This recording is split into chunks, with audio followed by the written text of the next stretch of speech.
Buenas tardes, bienvenidos y bienvenidas a esta quinta sesión de lunes europeos.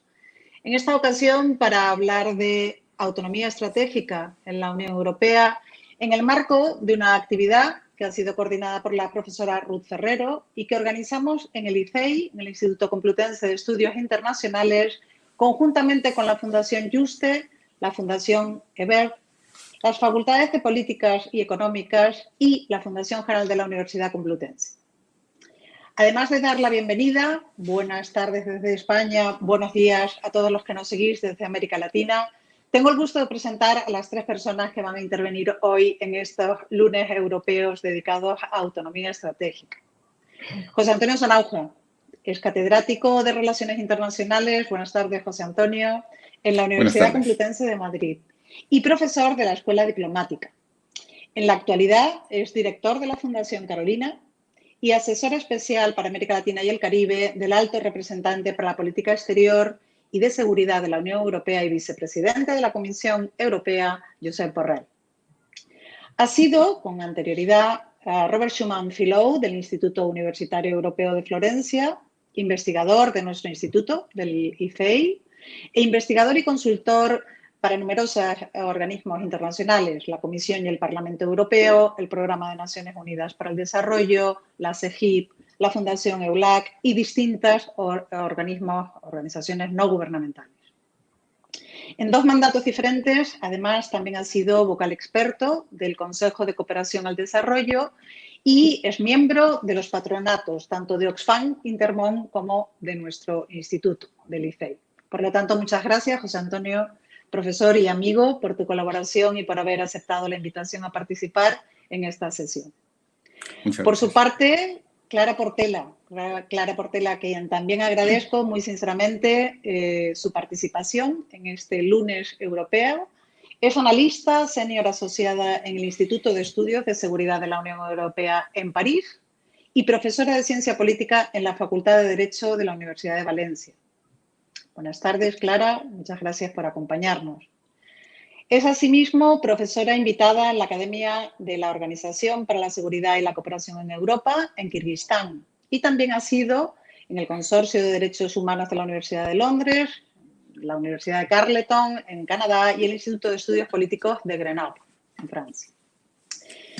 Clara es doctora por el Instituto Universitario Europeo de Florencia, ha sido receptora del premio Theseus a la investigación prometedora en integración europea y su investigación versa sobre política exterior europea, en particular en materia de sanciones internacionales y control de armamentos. Y bueno, para moderar la sesión contamos con la profesora Elena Conde, investigadora escrita del ICEI, profesora titular de Derecho Internacional Público en nuestra universidad, la Universidad Complutense de Madrid, que además también ha completado sus estudios en diversas y prestigiosas instituciones internacionales, tales como el Instituto de Altos Estudios Internacionales de Ginebra, la Comisión de Derecho Internacional de Naciones Unidas, la Academia de Derecho Internacional de La Haya o la Universidad de Harvard.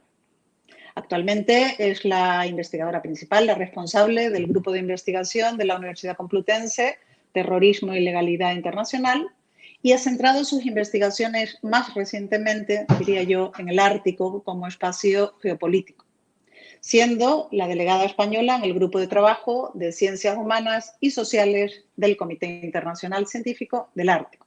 Muchas gracias, Elena, por asumir este rol. Hola, buenas tardes. Doy paso, por lo tanto, al comienzo de la sesión, que promete ser muy interesante, tanto por el tema, teniendo en cuenta que la autonomía estratégica es un asunto clave y que con la pandemia ha ganado un papel muy central en la agenda europea junto a la transición verde y que además tiene múltiples aristas. Estoy convencida de que nuestros invitados y nuestra moderadora pues van a ir abordando al menos parte de esas aristas y también, por supuesto, la calidad está garantizada por la excelencia, la experiencia de nuestros invitados. Elena, yo lo dejo en tus manos y estoy segura de que vamos a disfrutar de un interesante debate. Estoy segura de ello. Muchísimas gracias, Isabel. Y bueno, vamos a pasar a explicar primero unas pequeñas reglas del juego acerca de cómo va a ser el debate entre nuestros invitados y posteriormente las preguntas. La idea es que yo voy a lanzar algunas preguntas a los invitados que ellos responderán. Yo ofreceré la posibilidad de responder tanto al profesor Sanauja como a la profesora Portela y en alguno de los casos, atendiendo a sus ámbitos de especialidad, me referiré únicamente a alguno de ellos. Posteriormente a este periodo de debate entre todos nosotros, que durará aproximadamente 45 o 50 minutos, se abrirá un periodo de preguntas. Los participantes que se encuentran en esta webinar pueden hacer sus preguntas a través de la pestañita que aparece justo al lado de chat, que pone Pregun. Ahí pueden pinchar y plantear sus preguntas y yo les iré dando paso a medida que estas se vayan planteando. Y sin más, procedo a inaugurar este debate que me parece verdaderamente muy interesante. Justo antes de que empezáramos a estar en el aire, ¿verdad?, nos planteábamos acerca del título, autonomía estratégica, ¿hasta cuándo? Y decíamos que en realidad algo que deberíamos plantearnos es hasta dónde, porque el hasta cuándo es realmente bastante reciente, ¿no?, el lanzamiento de la idea de la autonomía estratégica. Ursula von der Leyen, la presidenta de la Comisión Europea, instó a crear una comisión geopolítica. Dijo, Europa debe aprender el lenguaje del poder, y esto lo señaló en un discurso en Berlín en el año 2019. También señaló, eso significa construir nuestros propios músculos en áreas donde hemos estado largo tiempo dependiendo de otros, por ejemplo, en políticas de seguridad. La Unión Europea se ha reprochado que ha generado un hábito de generar conceptos guía, como por ejemplo podría ser el de autonomía estratégica, sin definir claramente qué significan u ofrecer indicadores que midan su efectividad. Nos preguntamos si este es el caso de la autonomía estratégica y para eso lanzo la primera pregunta y le planteo al profesor Sanauja. El concepto de autonomía o soberanía estratégica, ¿qué es? ¿Cuáles son sus dimensiones? ¿Cuáles son sus componentes? Pues, bueno, en primer lugar, muy buenas tardes, buenos días a quienes están al otro lado del Atlántico. La verdad es que es un placer pues, estar en tan buena compañía y bueno, pues participar en un seminario del ICEI, de la Universidad Complutense, ¿no? Que es, en definitiva, pues mi casa, aunque ahora esté, digamos, en otras funciones y en otros lugares. Bueno, yo creo que esa pregunta que es, digamos, muy pertinente porque efectivamente difícilmente podemos discutir sobre un concepto que es un significante vacío o sobre el que existe una polémica. Admite al menos dos respuestas. La primera de ellas, para dotarlo de contenido, admite dos respuestas. La primera de ellas es ubicarlo en un contexto histórico, ¿no? Y la segunda, pues, referirse al menos a algunos acuerdos que tenemos respecto a su contenido, ¿no? En cuanto al... Y digo que hay que ubicarlo en su contexto histórico porque realmente la aspiración de la Unión Europea de ser un actor global, ¿no? y tener una posición propia, pues se puede datar incluso de mucho antes de la aparición formal de la política exterior y de seguridad común en el Tratado de Maastricht. Pero mi impresión es que el concepto de autonomía estratégica y la aspiración a la autonomía estratégica deberíamos ubicarlo en tres acontecimientos concretos, ¿no? De manera un poco esquemática. El primero de ellos es la aparición de la nueva doctrina global, la nueva estrategia global y de seguridad de la Unión Europea, el documento Mogherini, ¿no? Ese documento estuvo precedido de un Strategic Assessment, de una valoración del entorno estratégico, que era muy distinta a lo que años atrás había planteado el llamado documento Solana. La Unión Europea en 2015 ve en su entorno un mundo hostil, un mundo plagado de conflictos, un entorno estratégico, un arco de inestabilidad que se extendería desde las repúblicas bálticas al norte de África, que requiere atención, que pone en cuestión la misma existencia de la Unión Europea, que supone amenazas existenciales de distinto tipo. Un mundo, además, renuente a ser reformado conforme al ethos cosmopolita y de gobernanza global de la Unión Europea, ¿no? Y este es un primer... Entonces, por primera vez en la estrategia global y de seguridad se habla expresamente de una Unión Europea más fuerte y más autónoma, ¿no? Y esto hay que relacionarlo con ese contexto. Un segundo elemento, también en 2016, ¿no?, es la aparición, es el ascenso en general de la extrema derecha y la elección en Estados Unidos de Trump, que reactualiza la brecha transatlántica y llevará, tiempo después, incluso a la canciller Merkel, pues, a afirmar que ya no podemos confiar en el vínculo transatlántico, en esa comunidad noratlántica en términos de seguridad y defensa. Esto, pues, ha supuesto un incentivo importante para pensar en términos más autónomos y para desarrollar capacidades autónomas. Y el tercer elemento, que actúa como verdadero catalizador, es el COVID, ¿no?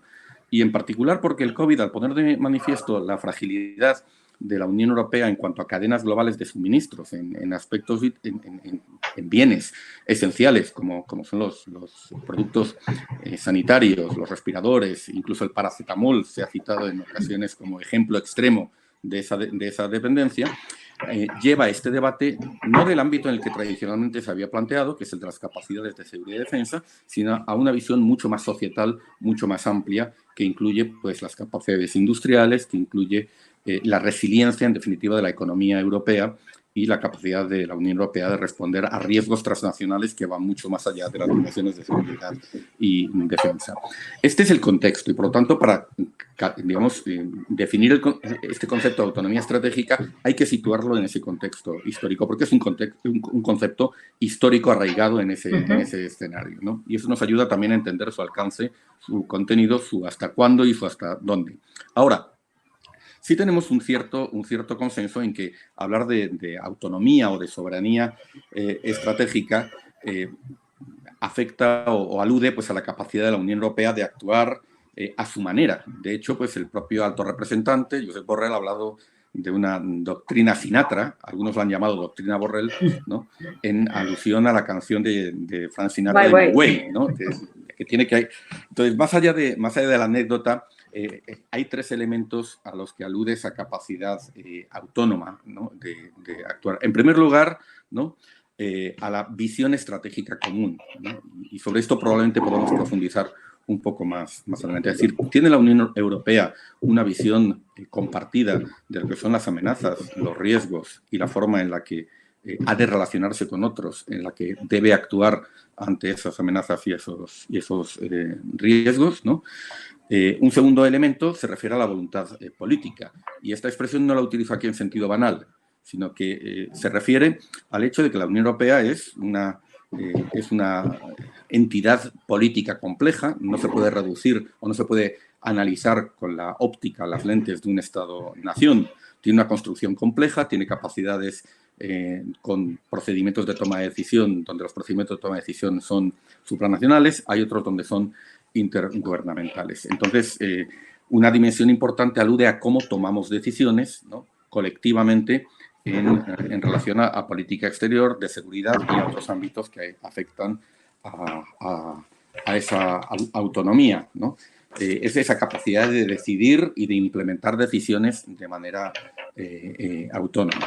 Y un tercer elemento es capacidades materiales y capacidades institucionales. Es decir, tenemos las capacidades legales para actuar conjuntamente, para decidir, por ejemplo, sanciones en determinada materia contra un tercer Estado o contra actores no gubernamentales, ¿no? Esto es algo, también podremos hablar de ello, que se está desarrollando, además, a marchas forzadas, por ejemplo, en materia de desinformación, ¿no? O tenemos capacidades materiales en materia de defensa, cuando esas capacidades hoy están fragmentadas en Estados miembros. Esas tres dimensiones son las dimensiones, yo diría, constitutivas. Ahora, terminaría esta primera intervención aclarando, también para animar la discusión y el debate, algunas cosas que parece que en la discusión ya se ha planteado que no son autonomía estratégica. Autonomía estratégica no es necesariamente autosuficiencia ni autarquía. Puede implicar con objetivos propios y con medios propios, pero puede implicar trabajar con otros a través de asociaciones estratégicas, a través de asociaciones internacionales en el marco multilateral. Hacerlo, de nuevo, insisto, con visión propia, con capacidades propias, no a remolque de otros, pero de una manera colectiva, ¿no?, para hacer frente, por ejemplo, pues, a retos globales. Autonomía estratégica no es necesariamente política de poder, puede implicar también cooperación activa, ¿no? Y provisión adecuada de bienes públicos globales. O sea, no necesariamente es un reposicionamiento en clave de una geopolítica clásica de la Unión Europea, ¿no? en una perspectiva de competencia. Y no es, desde luego, una desvinculación del multilateralismo, no es una ruptura con las interdependencias. Significa mayor capacidad autónoma para situarse en esa lógica de interdependencia, para actuar con las organizaciones multilaterales, no para romper ni desconectarse de ellas, ¿no? Y finalmente, bueno, pues alude a muchas capacidades en muchos ámbitos, pero esto probablemente podamos profundizar después. Muchas gracias. Muchas gracias, José Antonio. Sí, algunas de las cuestiones que yo tenía ahí pendientes de preguntar, puesto que he leído la existencia de algunas críticas, ¿no?, en relación con el concepto de autonomía estratégica, si no es realmente una paradoja. Y esa es una cuestión que posteriormente podemos volver sobre ella. Clara, me gustaría que hablaras un poco acerca de los temas que entran, aunque José Antonio los ha trazado, un poco más acerca de los temas que entran dentro del concepto de autonomía estratégica, porque realmente es un concepto muy amplio y nos preguntamos, ¿abarca toda la seguridad, toda la política exterior? ¿Abarca toda la cooperación al desarrollo? ¿Abarca todo? ¿Hasta dónde, no? Esa pregunta que nos hacíamos, ¿hasta dónde llega la autonomía estratégica? Muchas gracias, Elena. Es la pregunta del millón. En principio, hay una ambigüedad completamente deliberada en este tipo de buzzwords o de catchwords o de, digamos, conceptos que no se definen desde un punto de vista, desde un punto de vista formal, cosa que evidentemente nos incomoda a los académicos siempre hasta cierto punto, porque estamos muy acostumbrados a trabajar con definiciones claras. En cualquier caso, creo que la excelente introducción del profesor Sanahúja ya demuestra hasta qué punto es flexible el concepto. Si volvemos al año 2019, el momento de toma finales del año 2019, el momento de toma de posesión de la nueva comisión, estoy completamente de acuerdo con el análisis sobre los impulsos. La Global Strategy había sido adoptada recientemente. La Unión Europea se encuentra ante un grave desafío, que es la política del presidente Trump. Sin embargo, no parece que en aquel momento la pandemia fuera uno de los drivers o uno de los impulsos que se tuvieron en mente en el momento de diseñar este concepto. Más bien, probablemente lo vincularía al Brexit, que también está muy vinculado con las políticas estadounidenses. Hubo un momento, una constelación en la cual aparece Trump en Estados Unidos y en Gran Bretaña, tiene lugar el largo y penoso proceso de Brexit. Precisamente el hecho de que Gran Bretaña intentase presentar su futuro tras la salida de la Unión Europea como un futuro brillante con el buzzword Global Britain, hasta cierto punto creaba una cierta presión sobre la Unión Europea. Si parece que Gran Bretaña tiene un plan para el día después del Brexit, ¿cuál es el plan para la Unión Europea? Y evidentemente el hecho de que llegar a un acuerdo sobre cuál es el plan post-Brexit, sobre todo a nivel internacional, donde pierde uno de sus pesos más pesados, que era evidentemente Gran Bretaña y sus conexiones mundiales, se perfila como un proceso precisamente como un proceso. No hay una respuesta inmediata a cómo se va a posicionar la Unión Europea.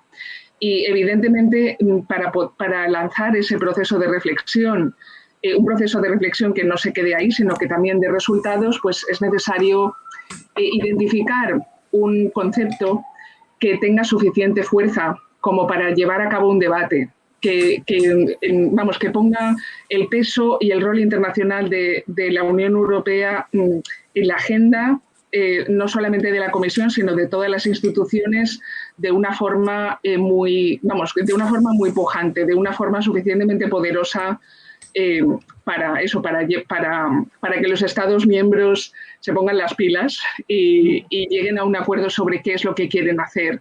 Quizás por eso parten con una ambición que a primera vista nos puede parecer desmesurada, sobre todo para quienes seguimos el proceso PESC, que lleva muchos años siendo considerado como más bien underwhelming o un poco por debajo de las expectativas, ¿no?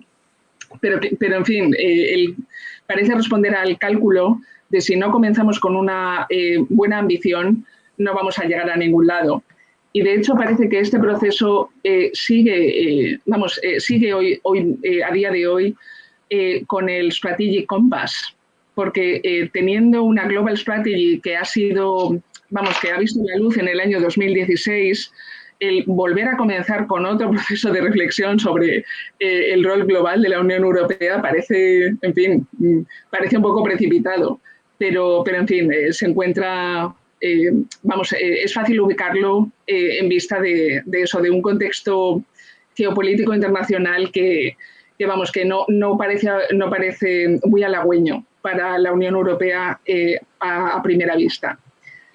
Total, que en principio, volviendo a la pregunta de Elena, sí, en principio puede abarcar todo. Y de hecho hemos visto como en cuestión de muy pocos meses la pandemia ha transformado una cuestión como es la sanidad a nivel internacional en una cuestión geoestratégica de primer orden. De hecho, hasta tal punto que no nos lo hubiéramos imaginado en los años 2018-2019, cuando la WHO, la Organización Mundial de la Salud, tenía un perfil muy under the radar, muy por debajo del radar, disfrutaba de muy poca visibilidad, y hoy día no estamos hablando más que de las luchas por imponer la vacuna rusa, la vacuna, las distintas vacunas estadounidenses, la vacuna china, otro tipo de vacunas, en fin, se ha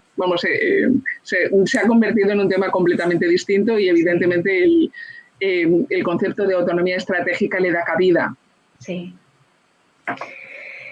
De hecho, se habla, ¿verdad?, de Open Strategic Autonomy, que vendría a ser algo como un concepto realmente muy, muy amplio, ¿no?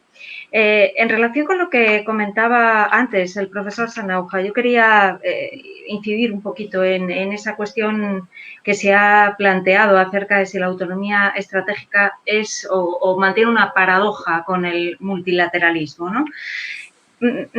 ¿No podría ser que otros focos de poder distintos a la Unión Europea tengan menos necesidad de cooperar con la Unión en sus decisiones político-estratégicas si prospera la autonomía estratégica? Bueno, esta cuestión se ha planteado en un papel, en varios artículos, y en concreto hay un papel reciente de Richard Youngs que habla justamente de esta cuestión, ¿no? Muy interesante, ¿no? Porque, hombre, atendiendo a muchos de los indicadores clásicos, ¿no?, pues para medir o valorar la inserción de los actores estatales, o en este caso un grupo regional en el mundo, la Unión Europea está mucho más internacionalizada y por lo tanto tiene mucho más en juego en la existencia de un sistema multilateral que opere adecuadamente y un sistema basado en reglas. Y entonces esta, lógicamente, es una paradoja que el propio concepto encierra, ¿no? Es decir, nuestra relación con el multilateralismo, que necesitamos, por una parte, a través del cual queremos conseguir mayor autonomía estratégica, pero lógicamente, persiguiendo ese objetivo, podemos terminar minando aquello de lo que terminamos dependiendo, dada nuestra inserción en el comercio internacional y nuestra vinculación con otros asuntos que solo colectivamente podemos afrontar. Ahora, en cierta manera, en ese aspecto, como en otros, el concepto y la discusión sobre la autonomía estratégica tiene elementos de un déjà vu, ¿no? Porque reactualiza dilemas, paradojas que son clásicas en la discusión sobre la Unión Europea. Yo mencionaría solamente algunas de las más significativas, ¿no?, por las que quizás podemos después con la audiencia dialogar. La primera de ellas es la vieja y clásica contradicción o tensión entre atlantismo y visión más europeísta o más centrada en la propia Unión Europea de la seguridad y la defensa, que se ha ido modulando y resignificando pues también en función de las presidencias estadounidenses y del contexto de las relaciones internacionales, ¿no? Bueno, hemos tenido con Trump una brecha transatlántica, pero también tuvimos otra durante la guerra de Irak, ¿no? Y bueno, ahora con Biden, ¿no? Pues los atlantistas nostálgicos parece que vuelven a tener un momento de euforia, ¿no? Sí. Respecto, quizás con expectativas sobredimensionadas, ¿no? Respecto a la vinculación, a la reactivación del vínculo noratlántico. Esto lo hemos visto en nuestros debates. Por ejemplo, la visión tradicionalmente francesa, ¿no? La visión de Macron, que tiene componentes muy neogolistas en muchos aspectos, difiere notablemente, ¿no? Es más autonomista de la que, por ejemplo, ha expresado de una manera también muy vocal la ministra alemana Annegret Kramp-Karrenbauer, la ministra de Defensa, que ha sido mucho más partidaria de mantener y reforzar el vínculo noratlántico, ¿no? Tenemos también una tensión en ese ámbito entre la unanimidad y la mayoría cualificada en materia de toma de decisiones, ¿no?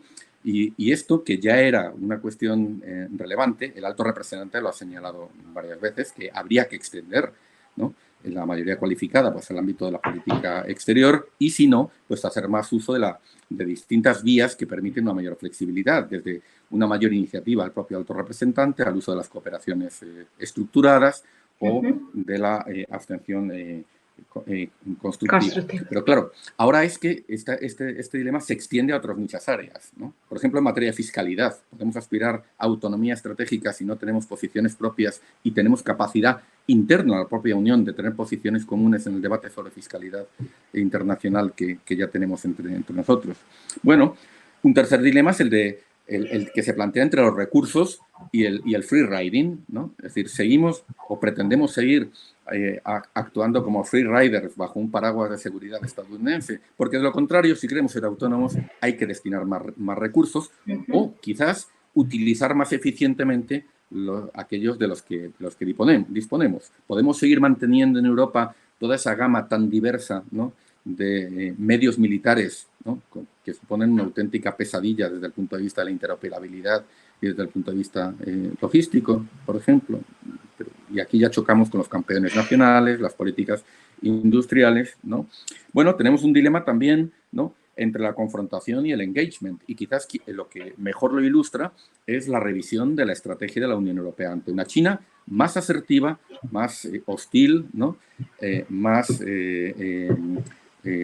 digamos, que ha abandonado, ¿no?, aparentemente pues ha abandonado ese eslogan del ascenso armonioso, ¿no?, del que hacía gala hace algunos años y que ahora practica la diplomacia del Wolf Warrior, ¿no?, del lobo guerrero. Bueno, pues hemos elaborado una estrategia renovada hacia China, yo creo que muy sofisticada, muy sutil, ¿no?, que plantea que China pues, es rival sistémico, competidor económico, pero también necesariamente socio para hacer frente, con el que nos tenemos que poner de acuerdo, para hacer frente pues, a muchos desafíos estratégicos. Y bueno, esto que en el papel está bien, en el día a día pues provoca tensiones y hace que hilar fino en esa relación con China y hacerlo también con Estados Unidos, ¿no?, pues no sea tan fácil, ¿no? En fin, todo esto son dilemas que ya habíamos conocido en el pasado, pero que desde luego pues ahora se plantean de manera renovada con la discusión de la autonomía estratégica. Clara, me gustaría, profesora Portela, me permitiréis que me dirija a vosotros por vuestro nombre tranquilamente, ¿verdad? Vale. Clara, quería precisamente en relación con lo que ha planteado José Antonio, en relación con el papel que tiene ahí como contrapeso la Unión Europea entre China y Estados Unidos. Él ha hablado acerca de China, no sé si quieres plantear tú algo más en relación con China y también que introduzcas la relación con los Estados Unidos. Muchas gracias.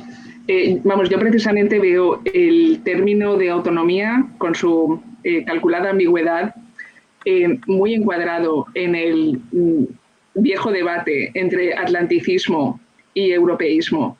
De hecho, mencionaba el profesor Sanahúja que esto huele a déjà vu y de hecho a lo que más me recuerda es a un debate que ya está completamente olvidado, el de la identidad europea de defensa. dio sus últimos coletazos sobre los años a finales de los años 90, antes de que la Unión Europea se dotase de sus propias capacidades militares. Existe un paralelismo con la autonomía estratégica, precisamente porque nunca se llegó a definir qué es lo que se quería decir con la identidad europea de defensa. Es decir, autonomía es quizás un poquito más concreto ya que sencillamente identidad. Pero, ahí has llegado al hasta cuándo. Ahí has llegado al hasta cuándo. Ese puede ser el sentido de la pregunta del título, ¿no? de este debate. Soberanía estratégica, ¿hasta cuándo? Probablemente porque desde la identidad europea de defensa hasta la actualidad se ha debatido bastante sobre términos similares. Y perdona que te haya interrumpido, claro.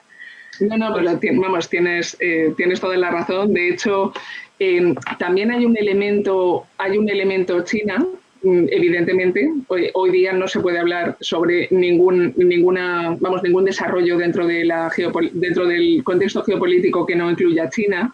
Pero al mismo tiempo el enfoque principal sigue siendo Estados Unidos, precisamente porque cuando Estados Unidos se encuentra en una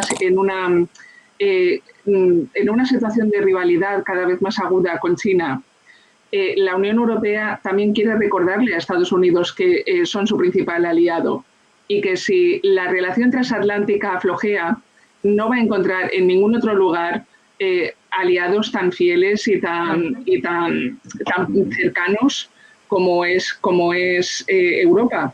Y de hecho aquí es donde entra mi tema preferido, que son las sanciones extraterritoriales. Europa se ve atacada no solamente verbalmente, sino también ve por la retórica exuberante de Trump, sino también ve sus intereses económicos perjudicados de manera creciente por la imposición de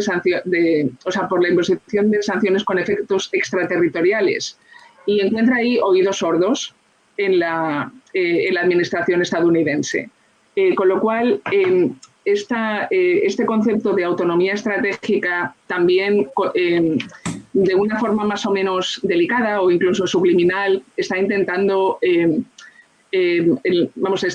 comunicar a Estados Unidos, bueno, nosotros no tenemos muchas opciones, pero también nos podemos apartar un poquito más de Estados Unidos. Tiene un cierto tono de timidísima amenaza.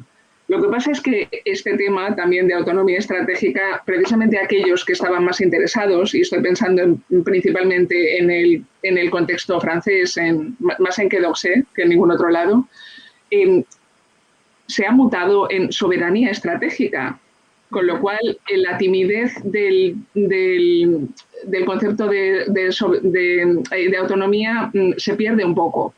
Y esta soberanía estratégica, este concepto de soberanía se ha visto conjugado precisamente con la economía. Es decir, se ha hablado sobre soberanía económica, no sobre autonomía económica, porque la autonomía económica ya existe. Eso no lo puede poner nadie en duda, ¿no? Es decir, que precisamente la agenda donde tenemos actores que pujan por una mayor ambición está relacionada con estos ataques, por así decirlo, o con esta incómoda situación de cara a Estados Unidos, a pesar del hecho de que la Unión Europea aún no ha acabado de ultimar su estrategia de defensa contra las sanciones extraterritoriales. Se ha visto aquí, sorprendida, sin tener una estrategia, sin tener unos medios de defensa y, sobre todo, también con unas divisiones entre la Europa anterior a la ampliación del 2004 y los países que accedieron a partir del 2004-2007. Una zona donde precisamente, una zona que no es solamente mucho más acérrimamente partidaria del atlanticismo, sino que al mismo tiempo también se ve en muchos casos más penetrada por la influencia de China. Es decir, tiene también una cierta vertiente de la antigua Europa de los antiguos 15 y la Europa post-ampliación. Bueno, y en este contexto, ¿qué me decís de Rusia? ¿Cuál es la postura de la Unión Europea en relación con una Rusia, digamos, con ciertos tintes de agresividad, por lo menos en algunos ámbitos? Clara, José Antonio, ¿quién toma la palabra? José Antonio. Yo casi preferiría dejar la vertiente. Eso se lo pasamos a Clara. A Clara, dada mi especialidad en América Latina. Es que precisamente es el único elemento que no había mencionado sobre esta división que no aparece explícita ni en el concepto de autonomía estratégica ni en ningún lado. Pero está en boca de todos a pesar de no aparecer reflejada en ningún lado. Rusia es el otro gran elemento divisor. En este caso no ya entre la antigua Europa de los 15 y la Europa post-ampliación, sino que dentro de los Estados miembros que accedieron a partir del 2004 tenemos divisiones importantísimas. O sea, con lo cual, en fin, las relaciones con Rusia ahora mismo no podrían ser peores, o sea, apenas podrían ser peores. Esto es un elemento que en fin, que incluso encaja menos en el tema, encaja menos con el tema de autonomía estratégica, precisamente porque no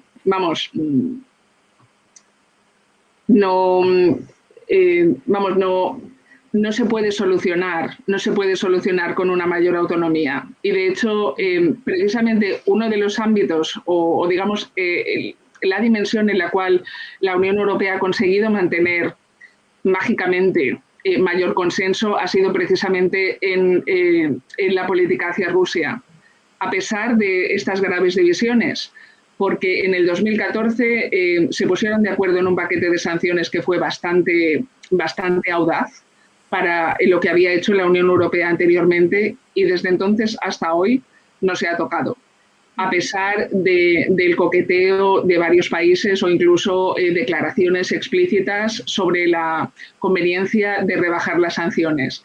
El hecho de que haya permanecido inalterado durante tantos años es un logro magnífico para la PESC. Y de hecho, el debate que ha existido entre aquellos estados que estaban a favor de reaccionar ante ciertas agresiones procedentes de Rusia, como por ejemplo los ciberataques o incluso el ataque con armas químicas a Skripal, cuando Reino Unido aún era un miembro de la Unión Europea. Y posteriormente la saga Navalny, que aún sigue en marcha. Aquellos que han querido reaccionar contra estos ataques o contra estas acciones han logrado hacerlo sin necesidad de librar una batalla con el resto de los Estados miembros para incrementar los regímenes de sanciones que ya existían sobre Rusia. Y lo han hecho poniendo en marcha novedosos regímenes de sanciones a los que llaman horizontales. Es decir, en lugar de nuevas designaciones dentro del régimen a Rusia, lo que se ha hecho es crear una lista horizontal sobre ciberataques que, curiosamente, incluye solamente 2 nacionalidades o 3, entre las cuales se encuentra Rusia. La lista, es incluso más obvio en la lista contra ataques con armas químicas, porque ahí lo que se hizo fue trasladar designaciones que ya existían dentro del régimen de Siria a esta nueva lista horizontal para poder incluir también a los sospechosos del caso Skripal. Y en una segunda ronda se replica exactamente la misma aproximación, es decir, nuevamente entries del caso sirio y más rusos. Y finalmente, con el novedoso régimen contra los derechos humanos, contra los abusos a los derechos humanos, que es el que más atracción mediática ha tenido. Sí. Lo que más ha captado, los enfoques periodísticos ha sido precisamente las tensiones que ha generado con China, que evidentemente ha reaccionado muy mal, y esto también es un capítulo nuevo en lo que respecta a relaciones con China, porque no reaccionó tan mal ni siquiera con las sanciones que se le impusieron tras Tiananmen. Y claro, entre Tiananmen y hoy, ha habido un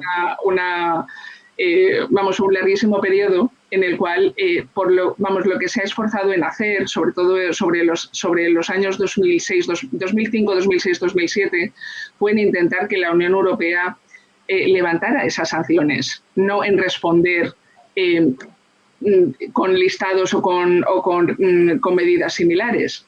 Pero, en fin, volviendo al caso de Rusia, también nos encontramos con que hay targets rusos dentro de la lista de derechos humanos. Es decir, solamente hay una nacionalidad que se repite en todos los regímenes horizontales, y es precisamente esta. Con lo cual, aquellos Estados miembros que querían dar una señal de cara a Moscú, que desaprobaba, condenaba acciones hostiles, han podido salirse con la suya y han sido capaces de imponer sanciones. Al mismo tiempo, aquellos que se oponían porque no querían incrementar las tensiones con Moscú, también han conseguido mantener el régimen de sanciones a Rusia en exactamente la misma forma que tenía en el año 2014. José Antonio, pasamos a... No sé si quieres hablar sobre esto, pero también me gustaría introducir el tema de América Latina, en el que tú eres experto, y yo quería, para que vayáis pensando en ello, os lanzo una pregunta, que es, ¿autonomía estratégica o es de la Unión Europea o es la autonomía estratégica de los grandes países dentro de la Unión Europea? ¿Vale? Entonces, José Antonio, no sé si querías decir algo en relación con lo que estaba comentando Clara. Claro, sí, la profesora Portela, Clara, si me permites, llámame también José Antonio. Por supuesto. Ha hecho mención a un elemento que creo que es importante, que es el Strategic Compass. No sé si toda nuestra audiencia está familiarizada con lo que esto significa, ¿no? Pero decíamos al principio que autonomía estratégica implica, entre otras cosas, una visión común, una visión estratégica común. Y esto es algo que en este momento no existe, ¿no? No solamente porque el concepto sea deliberadamente ambiguo, que lo es, ¿no? Sino también porque es necesario todavía un ejercicio de ese tipo en los que la Unión Europea es muy buena, ¿no? Y es de europeización y de socialización a través de una lógica deliberativa, ¿no? Y es que en este momento lo que tenemos, y es algo que ya en el trabajo previo del Instituto Europeo de Estudios de Seguridad se ha puesto manifiesto, ¿no? En el que, por cierto, Clara está implicada, y también el profesor Daniel Fiot y otros, es que las estrategias de seguridad de los Estados miembros están claramente desalineadas, ¿no? Y además, no solamente lo están entre sí, lo que en cierta manera es lógico. La visión de seguridad de España, pues, evidentemente, es muy diferente a la de Polonia, por dónde está ubicada y por otra serie de elementos. Pero es que además también están desalineadas con la propia estrategia global y de seguridad de la Unión Europea, ¿no? Yo he tenido ocasión de estar implicado en algunos momentos en la elaboración de alguna de las estrategias españolas, ¿no? Y realmente es como si fueran dos mundos distintos, ¿no?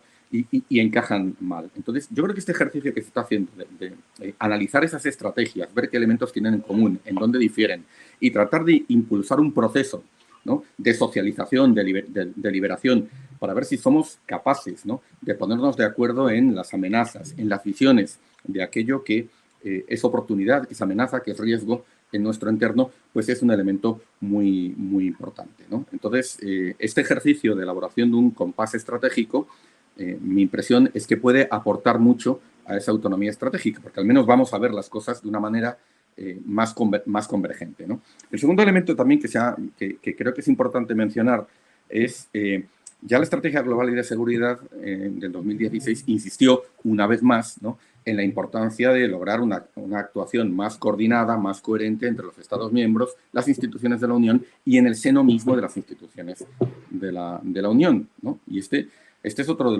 los retos o de los desafíos. Entonces, más allá de que el concepto pueda ser más o menos preciso, autonomía estratégica nos tiene que servir para avanzar, ¿no?, en la construcción de procesos decisorios, digamos, mejor articulados, ¿no?, y que nos permitan una actuación más coherente, ¿no?, y mejor coordinada. Y yo me referiría no solamente pues, digamos, a la articulación de Estados miembros entre sí y con las instituciones europeas, sino en el seno mismo de la Unión Europea, ¿no?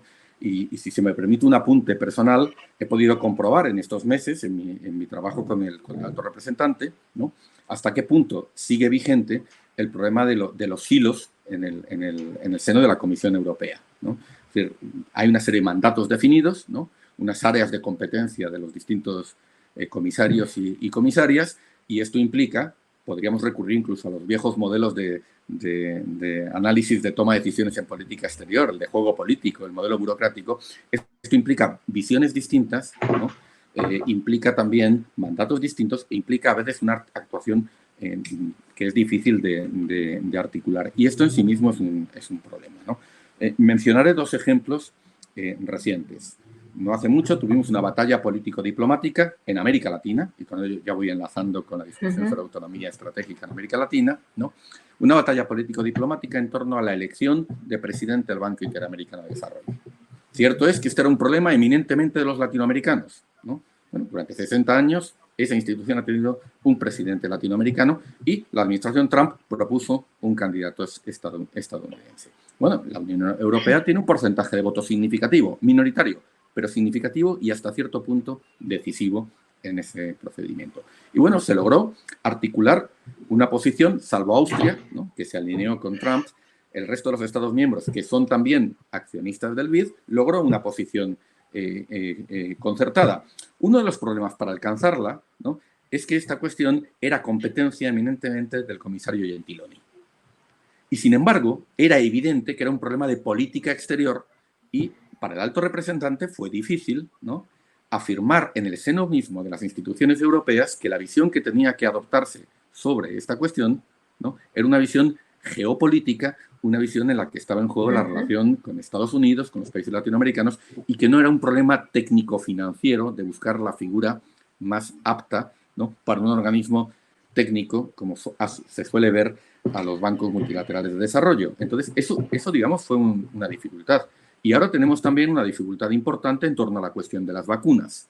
Más allá de la posición que adopte la Unión Europea sobre el waiver en la OMC, sobre el fortalecimiento del mecanismo COVAX, la cuestión de las vacunas hoy es un problema geopolítico, es un problema de política exterior de carácter global, de carácter omnicomprensivo. No es un problema de reglas comerciales que es responsabilidad del comisario de Comercio.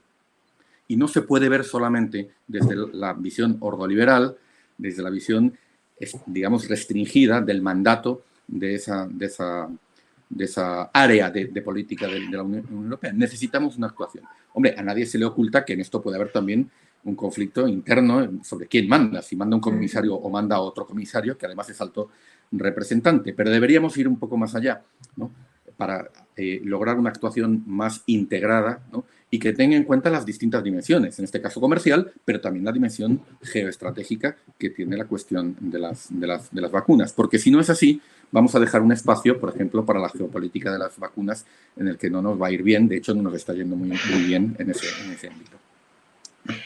Clara, no sé si querías comentar algo en relación con lo que he señalado, esa pregunta que he lanzado, si es autonomía estratégica de la Unión Europea o autonomía estratégica marcada por la agenda de los grandes poderes dentro de la Unión Europea. ¿Cuál es tu impresión? A ver, yo diría que esto afecta a todos los Estados miembros. Evidentemente, siempre ha habido algunos países que han llevado la voz cantante o que han desempeñado una función de liderazgo.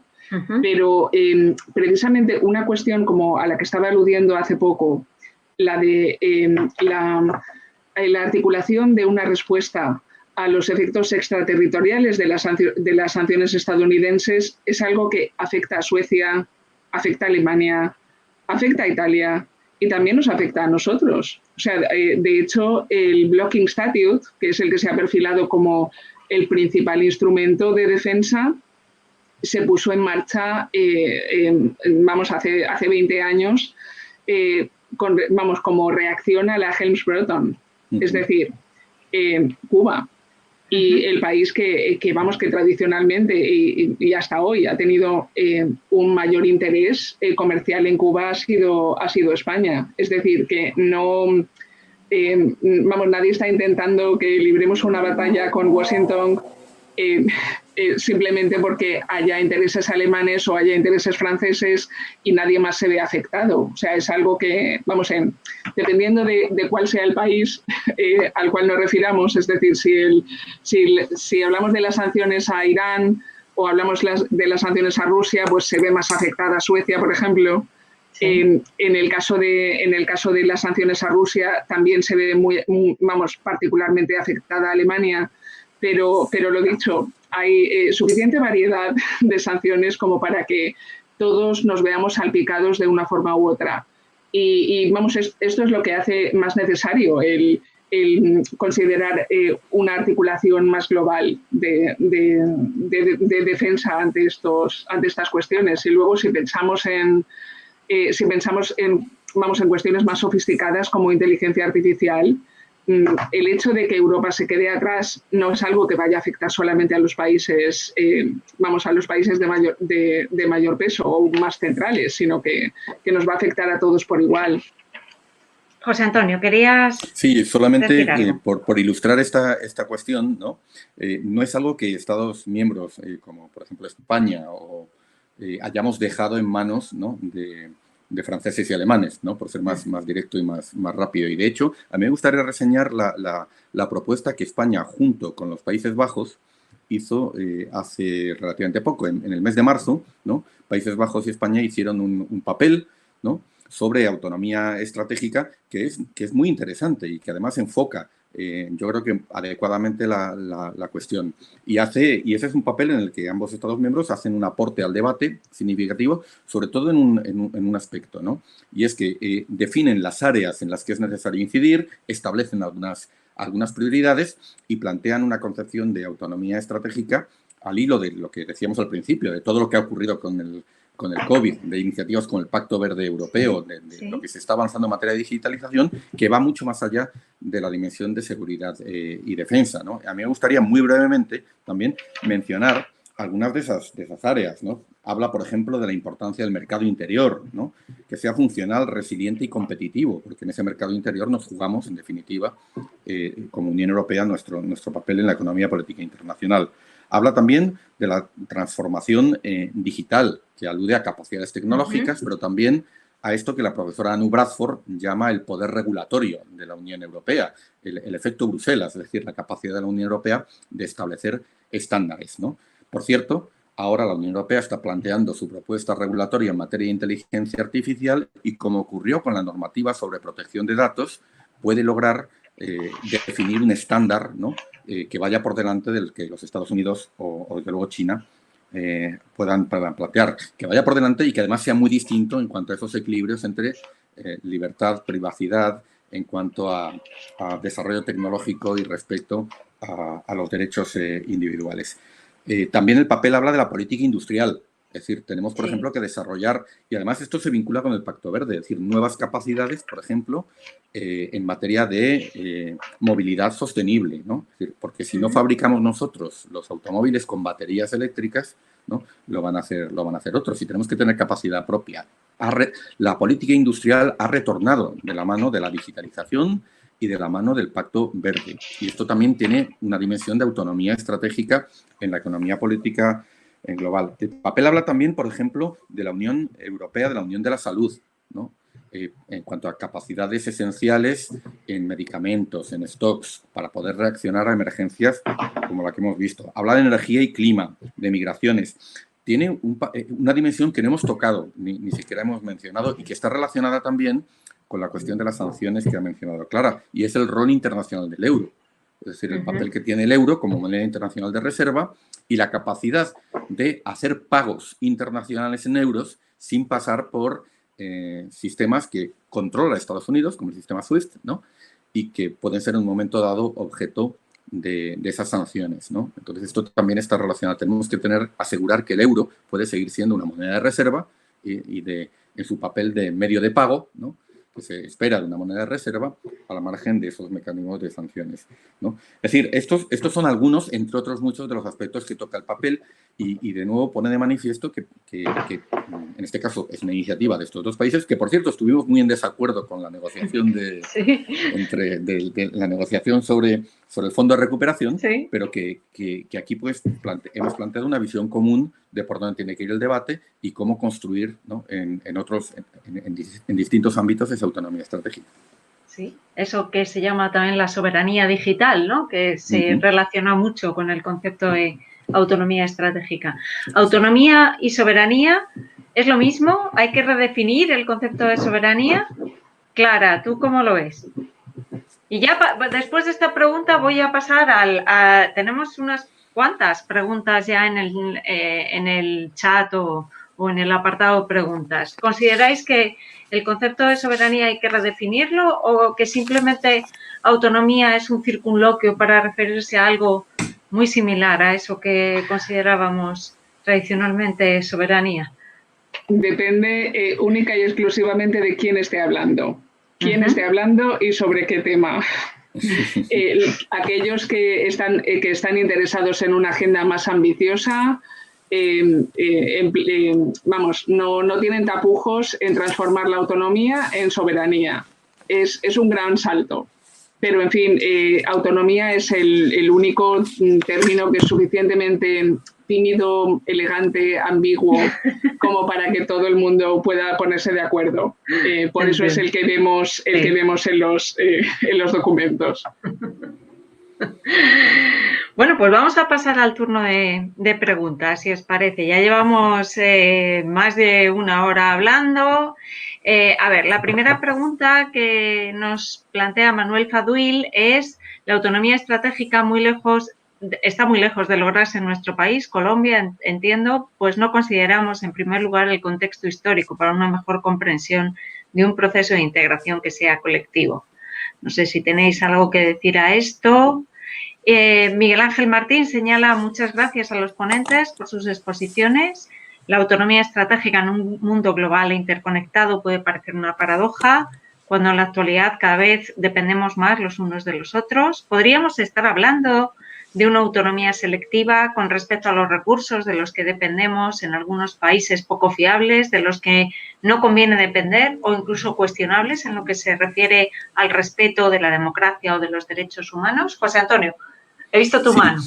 Sí, la primera pregunta plantea... Era un comentario, sí, así. Es un comentario muy interesante porque el concepto de autonomía estratégica y el debate en torno a la autonomía estratégica responde, en parte, como hemos dicho al principio, pues a una especie de imperativos o de un contexto internacional que nos interpela y nos obliga a dar respuestas, ¿no? A partir de lo que somos como europeos, de los debates que hemos tenido y de lo que queremos, aquello a lo que aspiramos, los que además de europeos somos europeístas.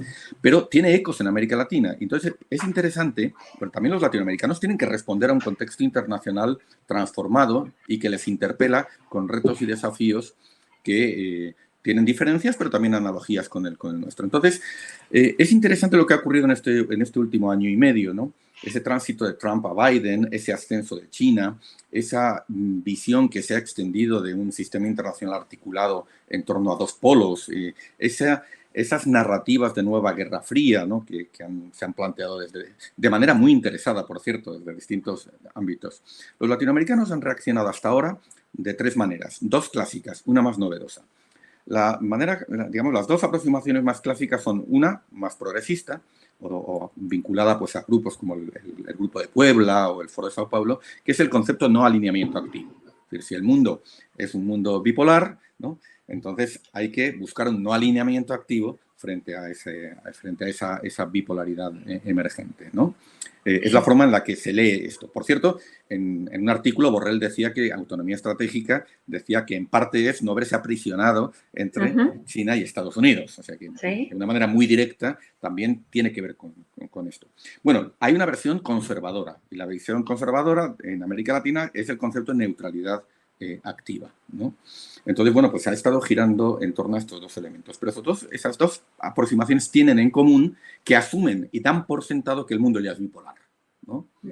Entonces, bueno, esto yo creo que es analíticamente incorrecto, sin perjuicio de que esa competencia estratégica existe, de que China está en ascenso, porque el mundo es mucho más complicado, ¿no? O como decía, la estrategia global de seguridad es mucho más complejo, interconectado y disputado, ¿no? Incluso disputado en las narrativas, ¿no? y en las visiones. Y frente a esto ha surgido una tercera posición en América Latina. Hace 2 días se ha presentado en Chile un libro muy interesante, además de analistas más jóvenes, ¿no? Que se llama El colectivo Nuevas Voces de Política Exterior. Y ellos hablan justamente de autonomía estratégica y de Estado emprendedor. Y la forma en la que hablan de este concepto, por supuesto, está adaptada a la realidad de América Latina, pero tiene elementos en común con la visión europea. Y es interesante porque están planteando un diálogo sobre autonomía estratégica con la Unión Europea, ¿no? Claro, la narrativa, el punto de partida es que la narrativa de bipolaridad nos situaría tanto a los latinoamericanos como a los europeos en una posición subalterna, una posición de subordinación estratégica que ni aceptamos ni a la que aspiramos. Por tanto, autonomía estratégica es también un marco con el que podemos discutir con otras regiones, con el que podemos vincularlos con otras regiones para tratar de construir conjuntamente, a través de asociaciones, ¿no?, esa autonomía estratégica. Y esto nos permite releer o redefinir algunos elementos que hasta ahora han caracterizado nuestra política como Unión Europea. De nuevo, vuelvo a tomar el caso latinoamericano. Tenemos un acuerdo Unión Europea-Mercosur, que en este momento pues está veremos, ¿no? Y hemos abogado, hemos alegado, lo hemos hecho en distintos ámbitos y también en el seno de la Comisión, de que ese acuerdo no es un mero TLC, no es un mero acuerdo de libre comercio, y que no debe verse, quizás lo vean así en la DigiTrade, quizás lo vea así el comisario Dombrovskis y su equipo, pero ese acuerdo Unión Europea-Mercosur tiene también una profunda significación geopolítica. La tiene en términos de autonomía estratégica. Cuando se diseñó en los años 90, podría cumplir otro papel, pero ahora, en este contexto, ese acuerdo, por supuesto que nos tiene que servir para intercambiar, para aumentar y diversificar los intercambios, para vincularlos económicamente, para el libre comercio, para prosperar conjuntamente a través de eso, pero además nos tiene que servir para construir autonomía estratégica conjuntamente, ¿no?, dentro de esa visión. Y por lo tanto, hay que reforzar su componente político, ¿no? Y de nuevo, esto reclama una aproximación a ese acuerdo, aunque el núcleo sea competencia de la DigiTrade, ¿no?, pero una aproximación mucho más integral, mucho más omnicomprensiva mucho más integrada, ¿no?, por parte de la Unión Europea. Y un último elemento, ¿no?, esa autonomía estratégica no es ajena al tipo de cambios que tenemos que promover, ¿no? Y es esa triple transición digital, productiva y verde, ¿no? Y entonces, los acuerdos tienen que ser vistos ahora como un espacio de convergencia regulatoria, ¿no?, donde la Unión Europea tiene que proponer sus estándares regulatorios, ¿no?, ponerlos en común con estos otros socios, ¿no?, frente a los que China o Estados Unidos puede estar planteando. Esto nos obliga, pues, a una relectura. De nuevo, el concepto de autonomía estratégica, concluyo resaltando esta idea, es un concepto que nos permite construir asociaciones estratégicas, valga la redundancia, con otros socios, ¿no?, y con grupos regionales y con países, ¿no?, frente a esa supuesta bipolaridad emergente. Gracias, José Antonio. Claura, no sé si quieres decir algo en relación con esta pregunta que he planteado, que habla acerca de una autonomía selectiva con respecto a los recursos, con respecto a algunos países poco fiables. ¿Tienes algo que aportar? ¿Consideras que la autonomía estratégica puede llegar a conducir a eso, en esa tendencia? Sinceramente, no me da la impresión de que la autonomía estratégica esté planteada en esos términos. De hecho, si nos fijamos, bueno, volviendo nuevamente a lo que es la dimensión más semántica del término, Autonomía no es independencia. Es bastante tímido. Y en principio la Unión Europea, si vemos el tipo de retórica o incluso de eslogans que promovía en comunicaciones y estrategias anteriores, enfatizaba mucho más multilateralismo y cooperación que cuestiones como autonomía estratégica. O sea, para mí, como ya hemos hablado anteriormente, cuando hemos especificado cuáles eran los impulsos o los imperativos a los cuales respondía, tiene mucho más de reacción ante una situación en la cual se encuentra involucrada en una rivalidad entre dos socios comerciales de importancia central como es Estados Unidos y China, y un poco el encontrarse en una situación en la que prácticamente se le obliga a elegir entre uno u otro, cuando al mismo tiempo no es la forma en la que se planteaba hacer cosas, ¿no? Y al mismo tiempo el encontrarse con Gran Bretaña abandonando la Unión Europea y presentándose con un eslogan como Global Britain. Es esto lo que empuja o esta situación la que empuja a la Unión Europea a posicionarse un poco como, a mí también me gustaría mantener, no quiere decir neutralidad, no habla de independencia, pero sí una cierta autonomía, ¿no? No es unilateralismo ni... Con lo cual, ámbitos como independizarse o convertirse en completamente autónomo desde el punto de vista energético, es que, eso ni siquiera ha estado sobre la mesa. Ni siquiera ha estado sobre la mesa, no se puede contemplar. Creo que el término no es solamente ambiguo, sino que, es también bastante limitado. Es también bastante limitado y tiene unos mensajes específicos para distintos actores, pero sobre todo la primera diana es Washington. O sea, la idea, no le buscaría a este término un significado tan amplio como independizarse desde el punto de vista del suministro energético. O sea, creo que es bastante más limitado. Y de hecho, también lo entendía de una forma que difiere de las alusiones que se han hecho a América Latina en las preguntas. Dentro de la Unión Europea, el quid de la cuestión es siempre el encontrar un consenso entre sus Estados miembros, especialmente desde el punto de vista de la gran diversidad que tiene ahora. Y el hecho de que Gran Bretaña se haya retirado no mejora las cosas, porque hasta cierto punto el contar con 3 Estados miembros que se ponían de acuerdo entre sí es algo que facilitaba el consenso. Porque cada uno de los grandes Estados miembros tenían aliados, se preocupaban por intentar que el resto de los Estados miembros se adaptaran se adaptaran al consenso, intentaban promoverlo.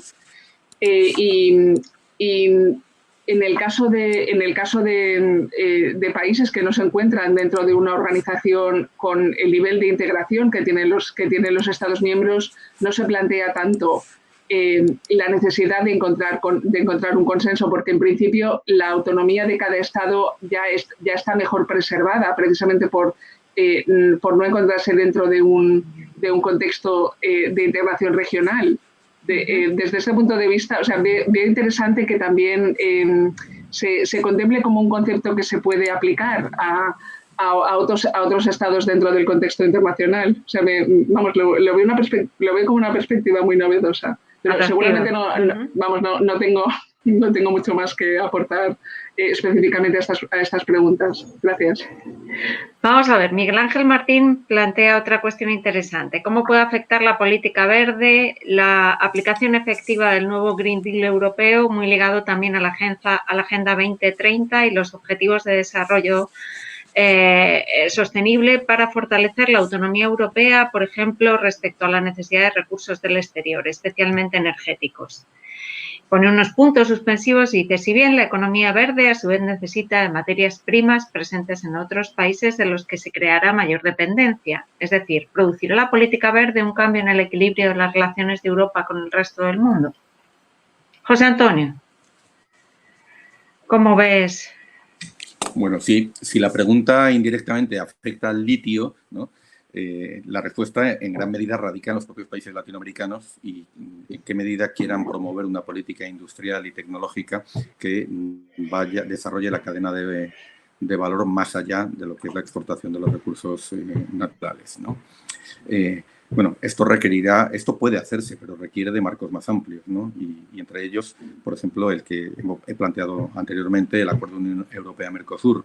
Si los periodos transitorios previstos en el acuerdo son aprovechados juiciosamente por los Estados miembros de Mercosur para desarrollar esa política industrial, pues la respuesta, ¿no?, es que puede llevar a mejores complementariedades productivas, a cadenas de suministro mejor articuladas y no necesariamente a la reproducción de la relación norte-sur y de la dependencia basada en las exportaciones de recursos naturales. Ahora, dicho esto, en fin, el Pacto Verde Europeo tiene múltiples aristas y una dimensión exterior muy compleja, ¿no? Algunas de ellas estamos debatiéndolas en este momento, y puede ser tanto una oportunidad como un riesgo para muchos países socios, ¿no? Oportunidad en la medida que constituya un acicate para la transformación de sus propios procesos y para adoptar marcos regulatorios, ¿no?, que aproximen sus propias políticas ambientales a las que la Unión Europea, ¿no?, pueda estar adoptando. Riesgos en la medida también, ¿no?, que suponga una nueva forma de proteccionismo. Parte de esa discusión la tenemos con un elemento importante del Pacto Verde Europeo, que es la nueva tasa al carbono, ¿no?, el mecanismo de ajuste al carbono que se está proponiendo en las fronteras exteriores. Este arancel al carbono, que está todavía por diseñar, muy debatido, muy contestado y disputado, y que puede convertirse en una barrera comercial importante. No nos va, desde luego, a generar muchos amigos. Un último aspecto que quisiera destacar en torno a esto es que el Pacto Verde Europeo en las relaciones exteriores de la Unión plantea, entre otras cosas, importantes retos de coherencia de políticas, ¿no?, que tenemos que abordar. Nos pone, digamos, ante contradicciones en nuestra propia acción exterior.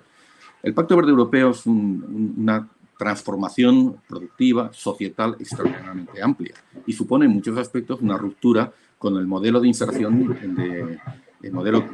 económica de la Unión Europea en la globalización que ha estado vigente durante el periodo anterior.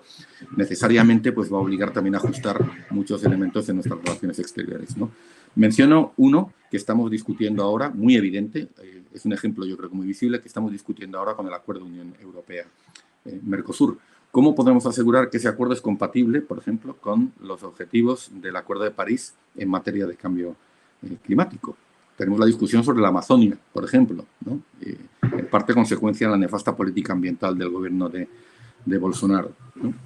Bueno, el propio Pacto Verde Europeo establece que los acuerdos de asociación con terceros países en el futuro tienen que incluir una cláusula ambiental, elemento esencial, guiño a nuestros juristas de la sala, ¿no?, equivalente, por lo tanto, a la cláusula democrática y de derechos humanos, que vincule expresamente el acuerdo al cumplimiento del Acuerdo de París y de otros tratados ambientales. Y esto se ha pedido en la comunicación ya aprobada del Pacto Verde Europeo. Hay un mandato a la Comisión para que prepare una propuesta al respecto, ¿no?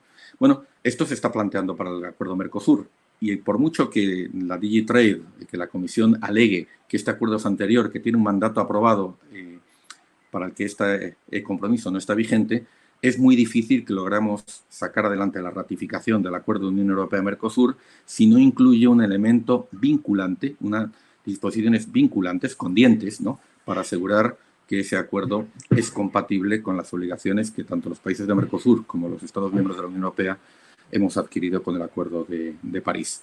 Otro ejemplo también de estas inconsistencias o incoherencias la tenemos con la Carta Europea la Carta de la Energía, ¿no? Está suscitando los objetivos de descarbonización de los Estados miembros, afectan a intereses de las empresas y la propia Unión Europea, los Estados miembros son parte de un instrumento jurídico que permite a las empresas litigar y reclamar compensaciones por las propias políticas del Pacto Verde Europeo. Del gobierno español han dirigido una carta a la Comisión planteando la necesidad de reformar la Carta Europea de la Energía porque de lo contrario puede frenar los objetivos que nos hemos dado con el Pacto Verde Europeo, ¿no? Tenemos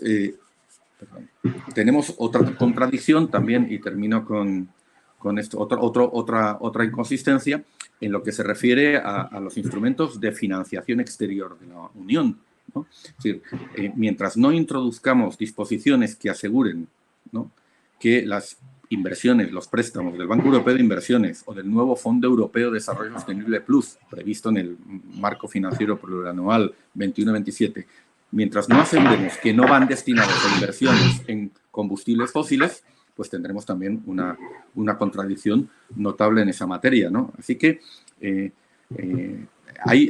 es necesario, digamos, ¿no? El Pacto Verde Europeo nos coloca con nuestras propias contradicciones, nos obliga a cambiar, a adaptar muchas de nuestras políticas, ¿no?, tanto en lo interno como en lo que se refiere a las relaciones exteriores de la Unión, y esto pues habrá que afrontarlo. Muchas gracias, José Antonio. Hay una pregunta de nuevo de Manuel Fadwil. Voy a dar paso a una pregunta de Aureliano Daponte, aunque luego volvamos a la de Manuel Fadwil, que dice: ¿en qué medida la falta de una gran estrategia en las dimensiones económica y tecnológica explica el hasta dónde de la autonomía estratégica europea? Clara, ¿puedes plantear algo en relación con esta pregunta que se plantea? A ver, hemos pasado del hasta cuándo al hasta dónde, sí, de la autonomía estratégica. A ver, la pregunta está referida a una gran estrategia en la dimensión económica y tecnológica. Yo diría que, bueno, aún estamos, o sea, es precisamente donde estamos, intentando configurar una gran estrategia tecnológica. Pero lo que es digamos, la gran estrategia económica está en marcha. O sea, de hecho, la Unión Europea es precisamente un proyecto económico y en fin, probablement el aspecto más novedoso o digamos las implicaciones más importantes del debate o de el eslogan relativo a la autonomía estratégica en el ámbito económico sea el fortalecimiento del euro como parte de una estrategia de resiliencia ante las sanciones extraterritoriales o los efectos extraterritoriales de las sanciones estadounidenses. Digamos que ahí es donde la Unión Europea sí que se ha encontrado con un blind spot o un aspecto en el cual no había pensado, algo que no había anticipado, y el tipo de medidas que está poniendo en marcha para intentar mitigarlo no son medidas que vayan a funcionar de la noche a la mañana. Va a necesitar un proceso y va a necesitar un tiempo para tener efectos. Pero bueno, creo que el tema de la configuración de la gran estrategia tecnológica se lo dejo a José Antonio, que creo que ha señalizado su interés por participar. Sí. No, muchas gracias. Yo creo que esa gran estrategia, bueno, lo primero, el concepto de gran estrategia alude a un universo un poco diferente, ¿no?, que es el ámbito justamente de los estudios estratégicos y de seguridad, y tiene además unas resonancias de Guerra Fría, ¿no?, y de debate entre autores del realismo político. En fin, yo particularmente es un concepto con el que no me siento muy cómodo. Ahora, si a lo que nos referimos es a la elaboración de una gran narrativa de futuro que tenga capacidad de movilizar, que establezca un horizonte. Esto lo ha tenido la Unión Europea en otros momentos. Lo tuvo, por ejemplo, con el programa del Horizonte 92. Y yo creo que esto sí existe. Y en este momento es el Pacto Verde Europeo. Porque el Pacto Verde Europeo no es solamente una estrategia de mitigación o de adaptación al cambio climático, de lucha contra el cambio climático. No es una estrategia solamente de protección de la biodiversidad. Es mucho más. Es una respuesta societal, ¿no? Que va más allá de la dimensión ambiental, porque es un proyecto económico, es un proyecto también, y lo dice la propia comunicación, que trata de reconstruir la relación de confianza entre la ciudadanía, las instituciones, ¿no? de la Unión. Por lo tanto, ¿no? Es un planteamiento, ¿no? de modelo económico, de futuro económico y social para la Unión, compatible con la conservación del medio ambiente, que trata de reconstruir las bases sociales y políticas sobre las que la Unión se establece. Llama la atención porque en estos días se ha dicho, muy acertadamente, que el gran plan que ha planteado Biden, ¿no? que tiene resonancias de New Deal de Roosevelt, ¿no? Tiene como objetivo más o menos expreso, en 2-3 años, recuperar la confianza de la ciudadanía y, digamos, minar las bases sociales del trumpismo y de la extrema derecha. Entonces, esto, vamos a ver, esto no es algo que podamos encontrar en la pulcra jerga emanada de Bruselas, de las comunicaciones de la Comisión, pero mi impresión, mi interpretación, puede estar equivocado, es que este elemento está ahí, ¿no? Está muy, muy presente. Por lo tanto, yo creo que eso sí lo tenemos. Yo simplemente invitaría a la persona que ha hecho la pregunta a que hiciera un ejercicio de comparación, ¿no? Con la situación que teníamos en 2016-2017 y lo que significa el Pacto Verde Europeo. En 2016, ¿no? En el discurso sobre el Estado de la Unión, el entonces presidente de la Comisión, Jean-Claude Juncker, decía que no había visto nunca los gobiernos de los Estados miembros de la Unión tan atemorizados por el ascenso, la frase no es textual porque estoy recordándola de memoria, pero que no había visto nunca a los gobiernos de los Estados miembros tan temerosos de perder unas elecciones, ¿no? Ante la desconfianza ciudadana, ante el ascenso de estas fuerzas iliberales que teníamos en la Unión Europea, ¿no? Ese hecho, el ascenso de la extrema derecha, recordemos la agónica elección que lleva a la presidencia Macron, digamos, esos shocks como el Brexit, que muy acertadamente Clara pues, nos ha recordado la elección de Trump, esas crisis existenciales que la Unión Europea había vivido, Brexit, crisis de los refugiados sirios, crisis del euro, ¿no? Llevaron a un ejercicio lógicamente de introspección, ¿no? En la Unión Europea. Pero compárese, ¿no? Hago esta invitación, lo que en ese momento produce la Comisión, el libro blanco sobre el futuro de Europa de 2017, con el proyecto del Pacto Verde Europeo, ¿no? Y el documento de 2017 hoy palidece. En aquel momento le dimos mucha importancia. Bueno, aquí hay un ejercicio de reflexión, escenarios, ¿a dónde vamos la Unión Europea ante esta crisis sistémica en la que estamos? Provocó debates muy interesantes. Pero hoy nos damos cuenta de cuán corto de vista, ¿no? y cuán limitado era ese ejercicio, ¿no? Mi impresión es que desde 2019, antes del COVID, el planteamiento del Pacto Verde Europeo es una respuesta no solo económica, no solamente ambiental, sino que es una gran narrativa, ¿no? de progreso, ¿no? movilizadora, que en este momento tenemos como Unión. Y que es equiparable, podemos luego discutir si los montos económicos pueden compararse o no, pero que es equiparable al gran programa que está planteando Biden. Y yo creo que tanto la Unión Europea como Estados Unidos han tomado conciencia de que en este momento y en esta crisis del COVID, que es una crisis dentro de otra crisis más amplia, que es la crisis de la globalización, ¿no? O adoptamos respuestas de este calibre, ¿no? de este alcance, ¿no?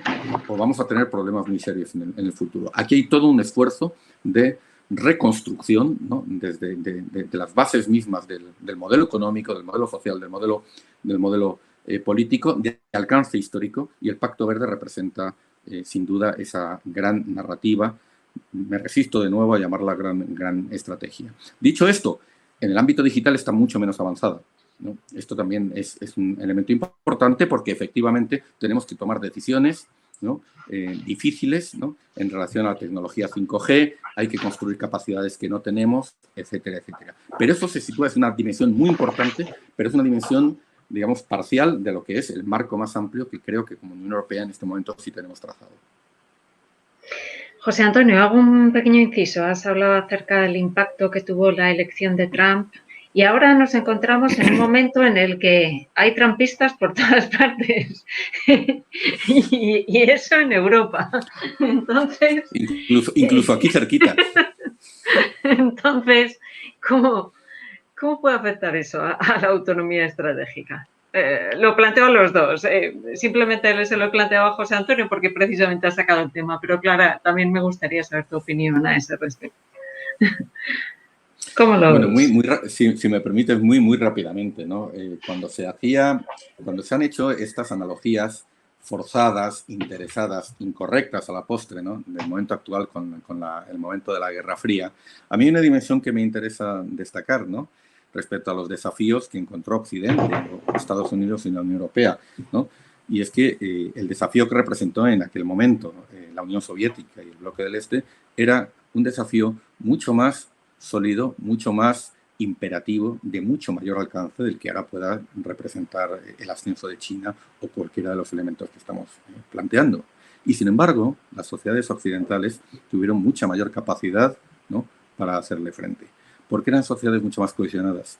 Porque una reflexión que quisiera añadir aquí: no hay orden internacional, ¿no?, estable, no hay orden internacional legitimado, no hay orden internacional sostenible, ¿no?, duradero, legitimado, aceptado, si no está respaldado por un orden social interno en los estados sobre el que este descansa. Y justamente el problema que tenemos hoy en el orden internacional no es tanto el desafío que pueda representar el ascenso de determinadas potencias, sino los desafíos internos, ¿no?, de las fracturas sociales y económicas.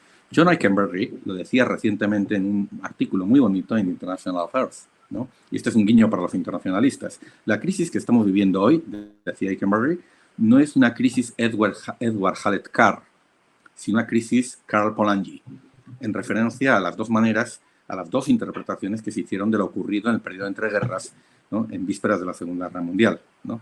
Es decir, los internacionalistas hemos visto tradicionalmente la crisis de los años 30, ¿no?, la crisis de los años 30, el título del libro de Edward Hallett Carr, justamente, como una crisis, ¿no?, que tenía que ver con la política de poder, ¿no?, y el ascenso del nazismo, ¿no?, como expresión de una política digamos, como expresión de una política de poder a la que en su momento no se supo darle una respuesta adecuada. Ahora, yo creo que a estas alturas entendemos, en una perspectiva de sociología histórica un poco más amplia que la visión estrecha de los realistas políticos de la época, que la crisis del periodo entre guerras es una crisis societal que tuvo mucho más que ver con el crack del 29, con el empobrecimiento de las clases medias, con la deslegitimación consecuente de los sistemas democráticos de la época y el ascenso del fascismo y de los nacionalismos agresivos, ¿no? Y esto, que es una analogía forzada, nos arroja alguna luz sobre lo que está ocurriendo en este momento. Y es que parte del problema que tenemos lo tenemos en casa y lo tenemos internamente, ¿no? Y bien, podemos seguir preocupándonos por los actores externos y su ascenso, hagámoslo, es importante, pero mientras no reconstruyamos el contrato social y no aseguremos que nuestras sociedades son sociedades aceptadas, legitimadas, porque generan cohesión social, porque generan una idea compartida de justicia, porque generan inclusión social, difícilmente vamos a poder hacer frente a todos esos problemas, difícilmente vamos a poder construir autonomía estratégica, difícilmente seremos nada en el escenario internacional. Clara, no, bueno, José Antonio nos ha dejado ya, ha dicho unas palabras rotundas. Bueno, espero no haber sido muy lapidario, ¿no? No, pero bastante rotundas. Clara, no sé si quieres aportar algo más o quieres entrar a la siguiente pregunta que tenemos en... Bueno, no me queda más que hacer añadir un breve apunte, volviendo a la pregunta que nos habías planteado, Elena, sobre las consecuencias que puede tener el populismo, que puede tener el populismo sobre el concepto o la implementación de la autonomía estratégica. Para mí, estas consecuencias ya están presentes. De hecho, ya hay una gran interacción entre el constante ejercicio de reflexión por parte de la Unión Europea, sobre todo la audiencia latinoamericana debe estar sorprendida ante el hecho de que la Unión Europea parezca estar permanentemente reflexionando sobre cuál debe ser su dirección, porque aún no queda muy atrás el debate sobre el Tratado Constitucional cuando se lanza, se reemplaza la estrategia de seguridad europea por la estrategia global, al tiempo que se lanza el papel de reflexión sobre el futuro de Europa, y antes de que aquello, haya tenido tiempo de ponerse en marcha, ya estamos hablando, ya estamos en medio del próximo ejercicio de reflexión. Sí. Y que en este momento consideraría que es la brújula estratégica o strategic compass, no sé cómo se ha traducido en español, seguramente brújula estratégica, ¿no? Bueno, en cualquier caso, el hecho de que se ponga en duda el proyecto europeo, se ponga en duda sus beneficios, crea una mayor necesidad de legitimación por parte de las instituciones, con lo cual no consideran que se puedan dormir en los laureles o que se puedan permitir el no sacar a colación una y otra vez la relevancia, la importancia del proyecto y también su flexibilidad a la hora de intentar adaptarlo a nuevas condiciones, precisamente para demostrar al público, a la ciudadanía europea, la necesidad de mantener vivo un proyecto sin el cual no le resultaría posible a los Estados miembros individualmente enfrentarse a estos desafíos. Con lo cual no basta simplemente con hacerlo. Vamos, un poco como hace unas cuantas décadas en los cuales aún se hablaba del Permissive Consensus o de la aceptación de este rol de esta función prácticamente tecnocrática que permanecía muy, muy lejana de lo que es el ciudadano, sino que ahora mismo es necesario incidir y reincidir sobre la voluntad por parte de las instituciones de mantener viva la relevancia de Europa en un contexto internacional y de coordinar la acción de los Estados miembros para que salgan exitosos de su enfrentamiento a estos desafíos. Bueno, vamos a tratar de responder a las preguntas que se han planteado. A ver, quedaban pendientes una de Manuel Fadwil que decía, ¿cuál es un requisito fundamental? Es una pregunta a mi juicio difícil, quizá la respuesta es fácil, pero a mí no me lo parece. ¿Cuál es un requisito fundamental para lograr un paso hacia la autonomía, soberanía estratégica en América Latina? Creo que esa pregunta va para ti, José Antonio. Y Aureliano Daponte plantea cómo se concilian la libre competencia dentro de la Unión Europea, la innovación abierta, la independencia de activos externos y el entorno global en la próxima década. Y todavía nos quedan otra pregunta de Manuel Fadwil y una aclaración de Aureliano Daponte.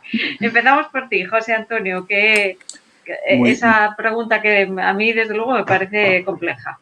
Muy rápidamente, yo mencionaría, sin ánimo de agotar la cuestión, al menos dos elementos. El primero de ellos, ¿no?, es que hay que mejorar la capacidad en la región, en América Latina, de leer el presente y interpretar o trazar los futuros posibles y los escenarios posibles, ¿no? Hay un enorme déficit de perspectiva y de análisis en la región y en parte eso se debe a la extrema ideologización del debate que existe prácticamente sobre todo, ¿no?, pero sobre relaciones internacionales en particular, ¿no?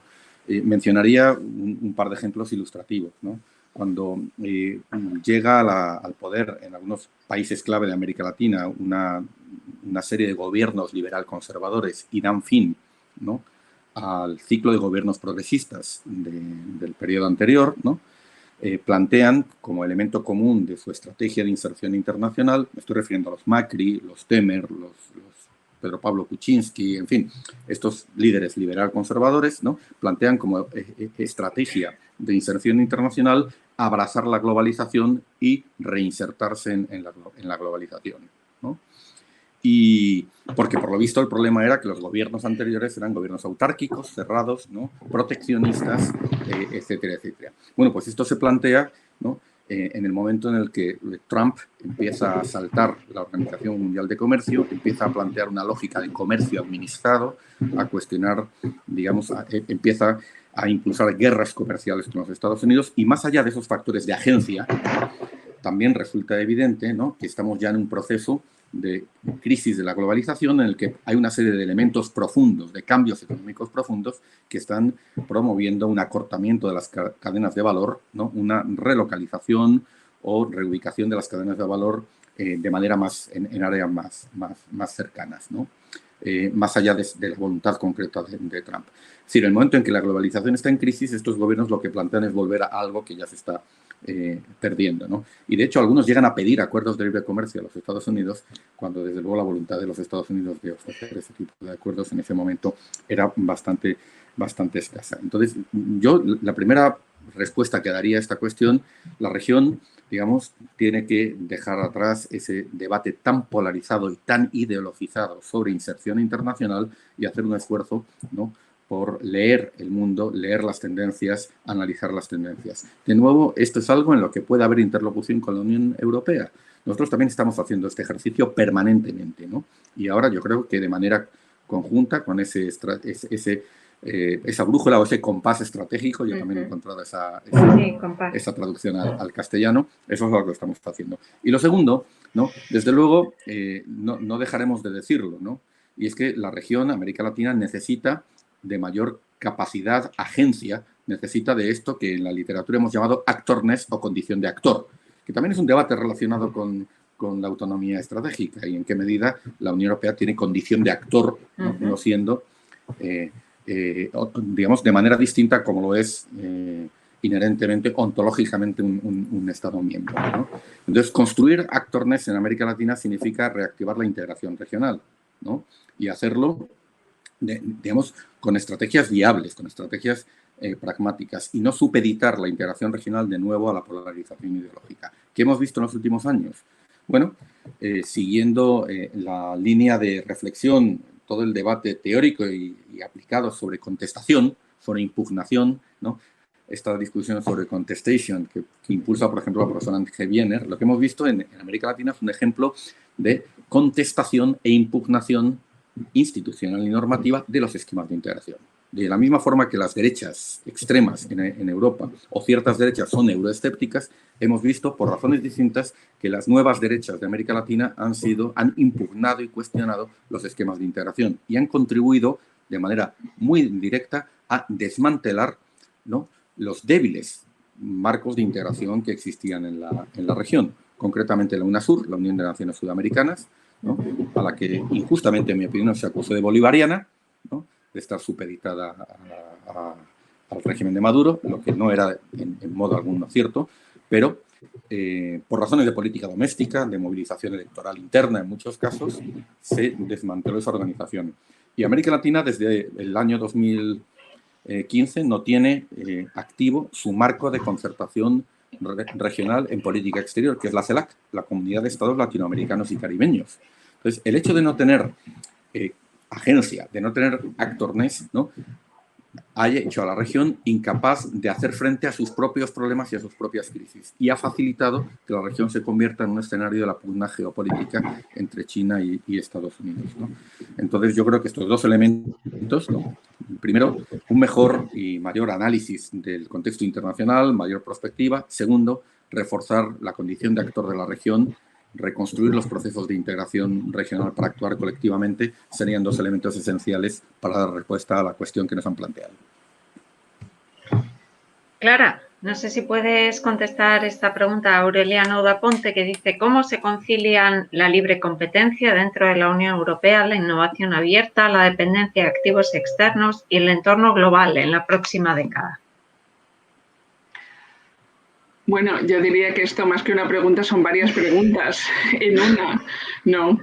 Pero, a ver, en principio, la Unión Europea esencialmente permanece fiel a su elección en favor de la libre competencia y el concepto de autonomía estratégica, tal y como lo hemos estado elaborando, es más una respuesta a una situación que en la cual la Unión Europea preferiría no haberse encontrado. Y de hecho, en principio, lo que pretende hacer la Unión Europea es mantener sus elecciones,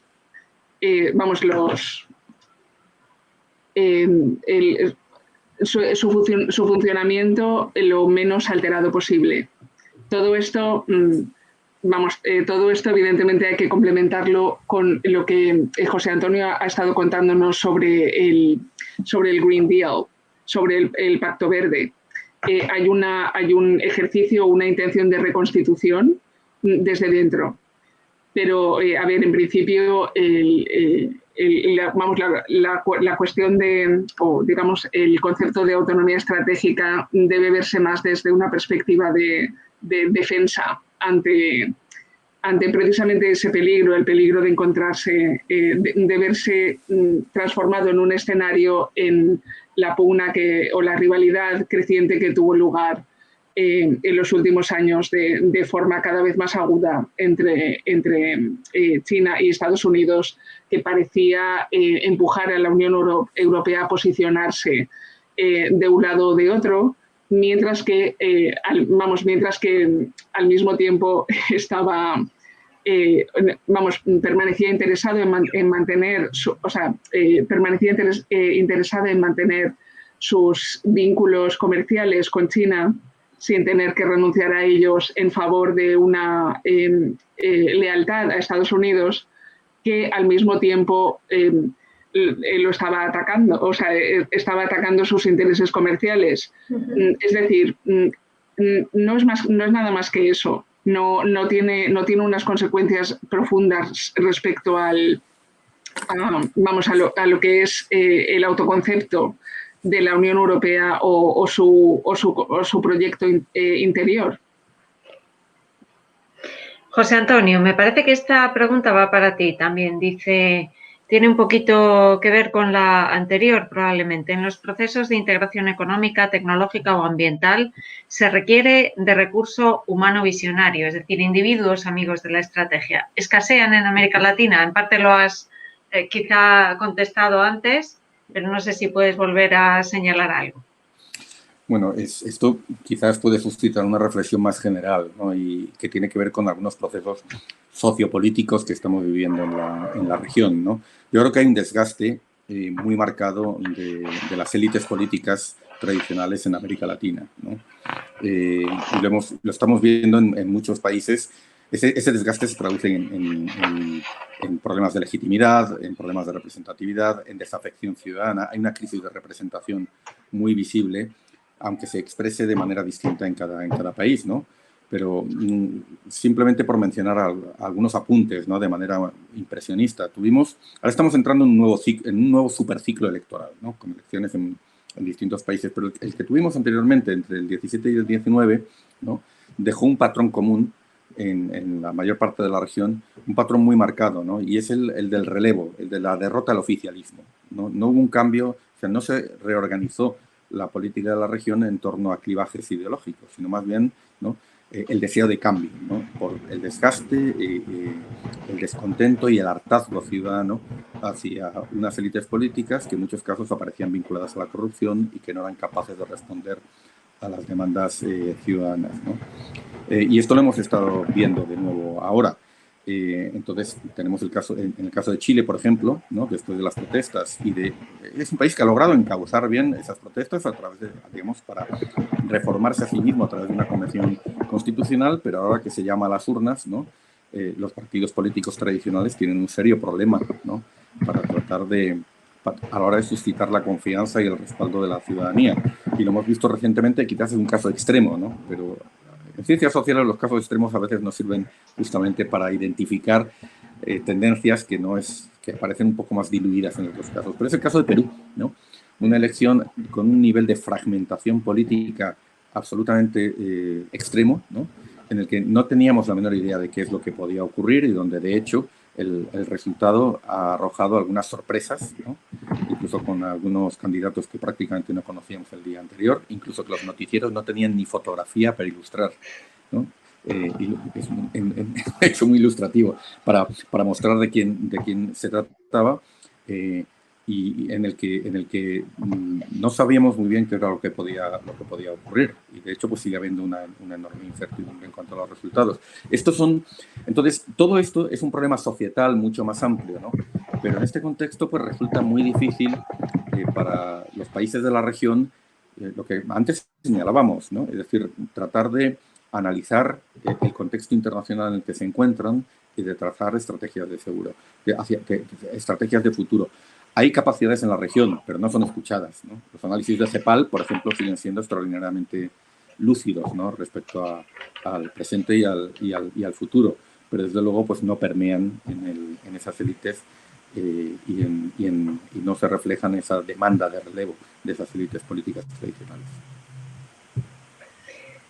Tenemos una pregunta de la directora del ICEI, que dice: ante la heterogeneidad interna de la Unión Europea, por ejemplo, en materia industrial y tecnológica, me gustaría conocer vuestra opinión acerca de qué elementos, acciones y políticas tendrían que priorizarse para que la autonomía estratégica sea una vía que aliente una mayor convergencia intraeuropea y no un acicate para la emergencia de nuevos liderazgos según los ámbitos: digitalización, salud, transición verde, etcétera. Es decir, otra Europa a varias velocidades. Clara, ¿te atreves? A ver, ¿cómo podemos evitar la Europa a varias velocidades? Sí, en el ámbito de la autonomía estratégica. La verdad es que espontáneamente a lo que más me suena esta pregunta, o con lo que más la vinculo, es con el debate entre unanimidad o expansión de la mayoría cualificada. Y en fin, esto es algo que se ha debatido más en el ámbito de política exterior, precisamente porque, en el ámbito de la PESC, porque ha sido el tema sobre el cual se han pronunciado últimamente las figuras principales. Tales como, no solamente el antiguo presidente de la Comisión Europea, Juncker, que abogó explícitamente por el uso de la mayoría cualificada, habida cuenta de que existen mecanismos legales, la cláusula de la pasarela que permitiría el realizar este cambio sin necesidad de modificar los tratados. Y precisamente ha habido recientemente unos cuantos episodios, como por ejemplo el bloqueo de las sanciones a Bielorrusia cuando la represión posterior a las elecciones de agosto del año 2020 llegó a su momento álgido. La Unión Europea preparó su paquete de sanciones, pero no lo pudo poner en marcha porque Chipre estaba bloqueando el proceso con su veto, intentando conseguir que la Unión Europea aprobase nuevas sanciones sobre Turquía, precisamente porque se encontraban ante el desafío de drilling cerca de su costa. Sí. Y esto, evidentemente, al tratarse de temas que no estaban relacionados, es decir, no se trataba de un veto que intentase postergar o incluso suavizar el paquete de sanciones que se tenía preparado para responder a la crisis en Bielorrusia, sino que estaba vinculado con un tema que no tenía relación alguna. Es algo que puso de manifiesto hasta qué punto se puede bloquear la actorness en materia de política exterior por un único miembro, y de hecho uno de los miembros con menos población en relación a un tema completamente distinto.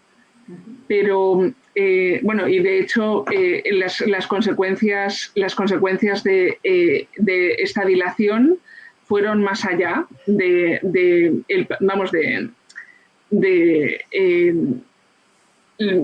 lo que es la reacción o la prontitud de la reacción europea, porque de hecho tanto Estados Unidos como Gran Bretaña estaban esperando a que la Unión Europea impusiera sus sanciones para luego imponer las suyas. Es decir, había una coordinación mucho mayor sobre cuál iba a ser la secuencia de estas sanciones.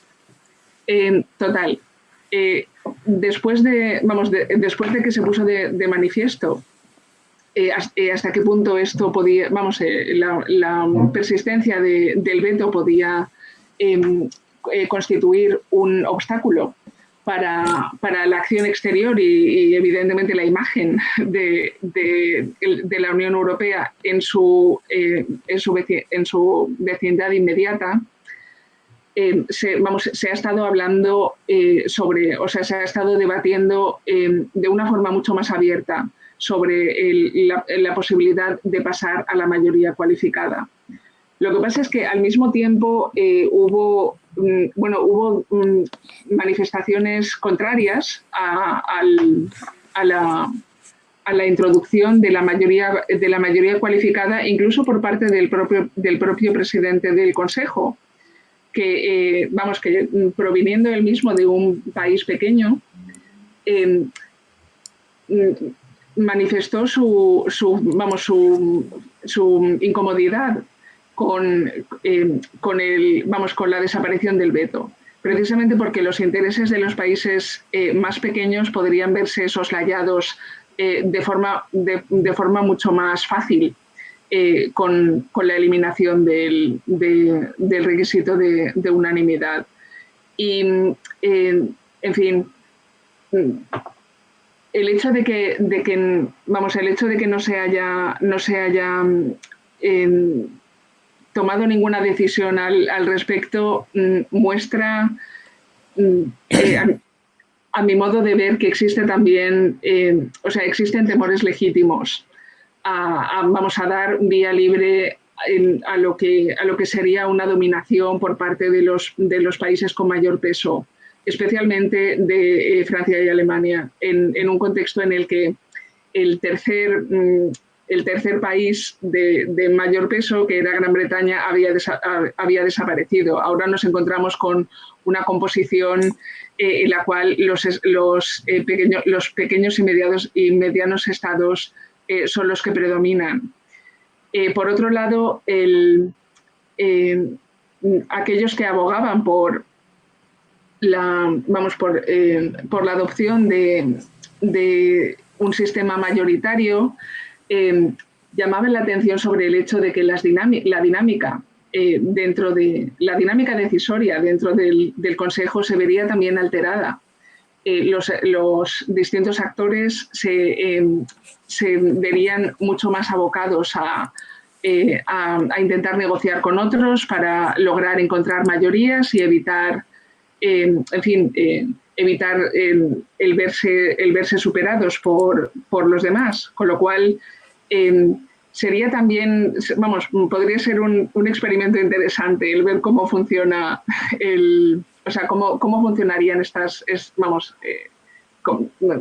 cómo funcionaría la toma de decisiones en el Consejo en el ámbito de relaciones exteriores en caso de que se adoptara este nuevo, esta forma de una lógica mayoritaria. Sin embargo, evidentemente, en el momento en el que se tomase tal decisión, ya no habría forma de regresar al voto por unanimidad, con lo cual,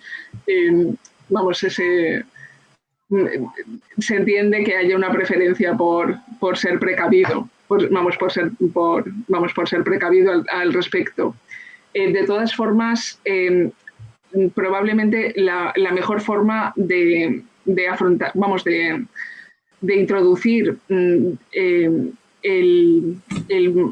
una lógica más mayoritaria sería no introducirla de golpe, sino el seleccionar algunos aspectos en los cuales se pudiera introducir de forma más pausada para ver cómo funciona en ciertas decisiones y luego, preparar psicológicamente o socializar a los estados en la adopción de esta lógica con mayor amplitud. No sé si José Antonio tiene algunas ideas que añadir al respecto. Sí, muy rápidamente. Yo creo que junto a esas dimensiones que ha mencionado Clara, hay otra dimensión de ese riesgo de Europa a varias velocidades que se ubica en el ámbito de la economía política, ¿no? Y el Pacto Verde Europeo implica pues, una transformación importante del modelo económico y como ha ocurrido en otros momentos en la Unión Europea y como además ocurre, esto de manual, en los procesos de integración económica, hay que prever la desigual distribución de costes y beneficios, ¿no? Ahora sí cabe con más incertidumbre. Entonces, algo de esto lo hemos tratado con las negociaciones de Next Generation, ¿no? En la que pues, ha habido justamente el acuerdo final al que se ha alcanzado, en cierta manera refleja los temores, ¿no? De los Estados miembros a esa desigual distribución de costes y beneficios. Lo hemos visto, por ejemplo, también en el debate que hemos tenido sobre las ayudas públicas en el contexto de la COVID, ¿no? Es que cuando hemos levantado algunas de las restricciones inherentes al derecho de la Unión y a las normas europeas sobre ayudas directas, los países con más espacio fiscal han tenido más capacidad para apuntalar, salvar a sus empresas que otros, ¿no? Y esto pues ha suscitado, lógicamente, la preocupación y las protestas de otros, como es el caso de España. Y finalmente tenemos la discusión en torno a aspectos concretos del Pacto Verde Europeo, como la transición energética, ¿no? El concepto de transición justa, ¿no? Que afecta tanto a países como a grupos sociales y a territorios, y que lo que hace es reactualizar, con otros términos, pues un elemento esencial de la integración europea, un concepto básico de la integración europea, que es el concepto de cohesión social, económica y territorial, ¿no?